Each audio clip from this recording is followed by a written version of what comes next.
सीधा उनका रुख यहां पर कर रहे हैं। गुरसिमरन, आपने डीजीबीआरओ से बात की, स्ट्रैटेजिकली जो लिहाज से आखिर कितना इंपॉर्टेंट होने जा रहा है, क्योंकि जो चीन की सीमा उससे मात्र 50 किलोमीटर की दूरी होगी यहां से।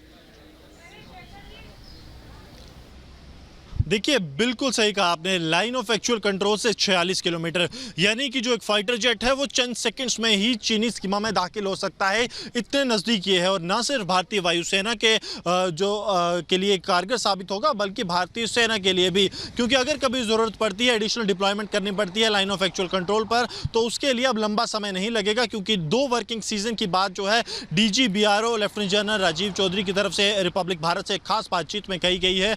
यानी कि तकरीबन 1 साल के समय में ही, अगर वर्किंग सीजन्स की बात की जाए, 1 से 1.5 साल के समय में ये बनकर तैयार हो जाएगा। यानी कि 1 से 1.5 साल बाद भारत की जो क्षमता है वो 13,700 फीट पर, जो राफेल की बात की जाए या फिर सुखोई की बात की जाए, भारत के फाइटर जेट जो हैं ये चीन के साथ जो LAC है उस पर गरजने के लिए पूरी तरह से तैयार होंगे। और ये अगर विश्व की पूरे की बात की जाए तो उनमें जो सबसे ज़्यादा हाइट्स पर एयर स्ट्रिप्स हैं उनमें से एक होने वाला है। यानी कि भारत की सामरिक दृष्टि की बात की जाए या फिर अगर बात भारत के डिफेंस सेक्टर की जाए, तो उसके लिए एक बहुत बड़ा स्टेप है जो आज लिया गया है, जिसमें कि न्योमा में जो एयरफील्ड है वो उसकी शुरुआत कर दी गई है। और 1 से 1.5 साल के समय में ये पूरी तरह से तैयार हो जाएगा। और चीन जो लगातार अपने इंफ्रास्ट्रक्चर के दम पर भारत को आंख दिखाने की कोशिश करता है, उसके लिए एक संदेश है कि भारत जो है वो, क्योंकि बिल्कुल गुरसिमरन, जैसा कि आप बता रहे हैं कि स्ट्रेटेजिकली बहुत इंपॉर्टेंट ये व्यू है। लेकिन दौलत बेग ओल्डी की बात करें और जो अभी तीसरा एयरफील्ड बनने जा रहा है,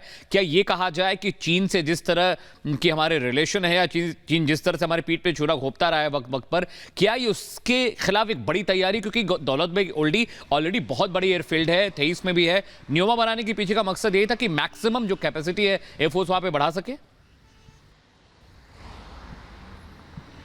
देखिए, स्वाभाविक तौर पर सरहद के जितने पास से जो हैं जो फाइटर जेट गूंजेंगे, उतना ही दुश्मन कहीं ना कहीं बैकफुट पर होगा।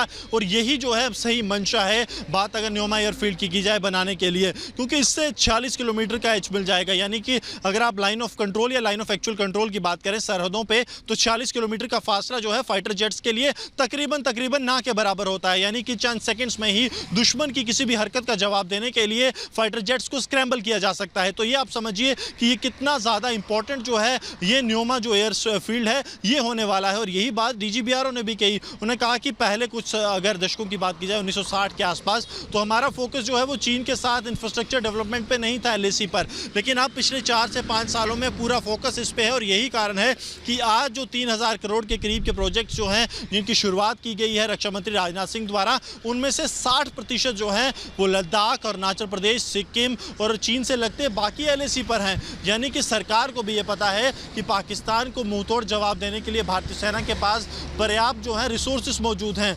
LAC पर तैयारी जो है वो करने की जरूरत है और वो की भी जा रही है। जी बिल्कुल, पूरा फोकस है LAC पर और कहीं ना कहीं एक मैसेज देने की भी कोशिश है। बीजिंग को बहुत शुक्रिया जुड़ने के लिए गुरसिमरन और जानकारियां देने के लिए। और